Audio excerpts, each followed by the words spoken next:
بسم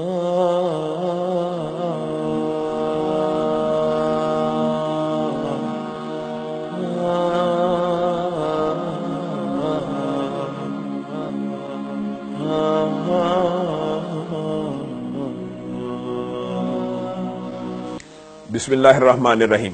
اپنی ملت پر قیاس اقوام مغرب سے نہ کر کہ خاص ہے ترکیب میں قوم رسول ہاشمی، ان کے مذہب کا ہے رنگ و نسل پر انحصار اور قوت مذہب سے ہے مستحکم جمعیت تری۔ معزز سامعین گرامی قدر، فروری کے اندر ایک ایسا دن آتا ہے جس کی نسبت حیا سوز، اخلاق سوز اور گندے معاشروں کی طرف کی جاتی ہے، اور وہ دن عرف میں ویلنٹائن ڈے کے نام سے یاد کیا جاتا ہے۔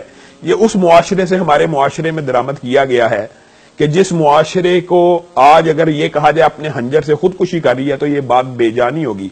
سنگل پیرنٹ معاشرہ جس کے اندر بچے کے والد کا اندازہ نہیں ہوتا کہ کون ہے، وہ معاشرہ خود سنجیدگی سے ایک طرف تو اس بارے میں سوچ رہا ہے کہ ہم نے یہ بے حیائی اور یانیت سے کیسے جان چھڑانی ہے، دوسری طرف وہاں پہ سنگین قباحتیں بھی ہیں۔ آپ سب جانتے ہیں گیز، لیسبین، ان کے رائٹس کی باتیں بھی، نیچرسٹ کے رائٹس کی باتیں بھی ہو رہی ہیں، اور بھی بہت سی باتیں ہو رہی ہیں۔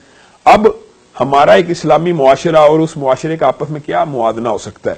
آپ کو اس کی تھوڑی سی بیک گراؤنڈ بیان کروں گا، بات کو مختصر رکھوں گا آپ کے سامنے کہ ویلنٹائن ڈے جو صحیح تحقیق کے مطابق مختلف انسائکلوپیڈیا میں اس کے بارے میں مختلف باتیں لکھی ہیں، لیکن جو صحیح تحقیق کے مطابق یہ سینٹ ویلنٹائن کے حوالے سے دنیا میں معروف ہوا۔ اور سینٹ ویلنٹائن کے حوالے سے یہ معروف ہوا کیوں کہ 14 فروری کو اس کو سزائے موت دی گئی۔ یہ ایک ایسا قیدی تھا جس کو جیلر کی بیٹی سے عشق ہو گیا، اور اس جیلر کی بیٹی کو یہ خط لکھتا تھا۔ ان خطوط کو جب جمع کیا گیا اور اس کی موت کے دن 14 فروری کو جب منایا جانے لگا تو یہ بات آہستہ آہستہ اس طرف آئی کہ یہ محبت کا دن ہے، حالانکہ شروع کے اندر اس معاشرے میں بھی اس ڈے کو افسوس کے ساتھ منایا جاتا ہے کہ اس دن فلاں سینٹ ویلنٹائن کو پھانسی دی گئی۔ افسوس کا جو دن تھا آہستہ آہستہ خوشی میں بدلا، خوشی کا دن اخلاق باختگی میں بدلا، اخلاق باختگی کا دن آزادانہ جوڑوں کی میل ملاپ کا۔ اب خود بات بتلائیے کہ پاکستانی معاشرے کے اندر، اسلامی ریاست کے اندر جہاں پہ 98% آبادی مسلمانوں کی ہو، کیا خلاف اسلام اس طرح کے جو تہوار ہیں وہ ہونے چاہیے؟ آپ خود بتلائیے کہ نبی کریم صلی اللہ علیہ وسلم نے یہ بات ارشاد نہیں فرمائی کہ جو کسی قوم کی مشابہت کرے گا ان کے تہواروں میں وہ انہی میں سے ہے؟ لیکن افسوس تو یہ ہے کہ ہمارے حکمران دیوالی بھی مناتے ہیں، ہولی بھی مناتے ہیں، یہاں پہ قادیانیوں کو اپنا بھائی کہہ دیا جاتا ہے، ہندوؤں کو انسان ہونے کے ناطے سب بھائی ہیں، ہندو مسلم ہر بندہ بھائی ہے، لیکن کسی کافر کا تہوار منانا یہ اسلام میں قطعاً حرام ہے، اور انسان اسی قوم میں ہے۔ نبی کریم صلی اللہ علیہ وسلم کی حدیث کے مطابق جو ان کے تہواروں کو اپنائے گا گویا وہ ان میں سے ہے۔ اسلام کا معاشرہ تو اخلاق کا معاشرہ ہے، اسلام کا معاشرہ تو غض بصر کا معاشرہ ہے، اسلام کا معاشرہ تو پردے کا معاشرہ ہے۔ اسلام کے معاشرے میں تو مرد اور عورتوں کو نظر نیچی رکھنے کا حکم ہے۔ صحابہ کرام کو نبی کریم صلی اللہ علیہ وسلم نے کہا راستے کے حق ادا کرو، راستے کا حق کیا ہے؟ ان میں سے ایک حق یہ بھی ہے کہ نظر کو نیچے رکھو۔ اسی طرح حضرت عائشہ کے پاس ایک نبینہ صحابی آتے ہیں تو نبی کریم یہ ہمارے معاشرے میں بڑی عام فہم بات مشہور ہے کہ شاید عورت کا کوئی پردہ ہی نہیں، عورت کی غض بصر ہی نہیں ہے۔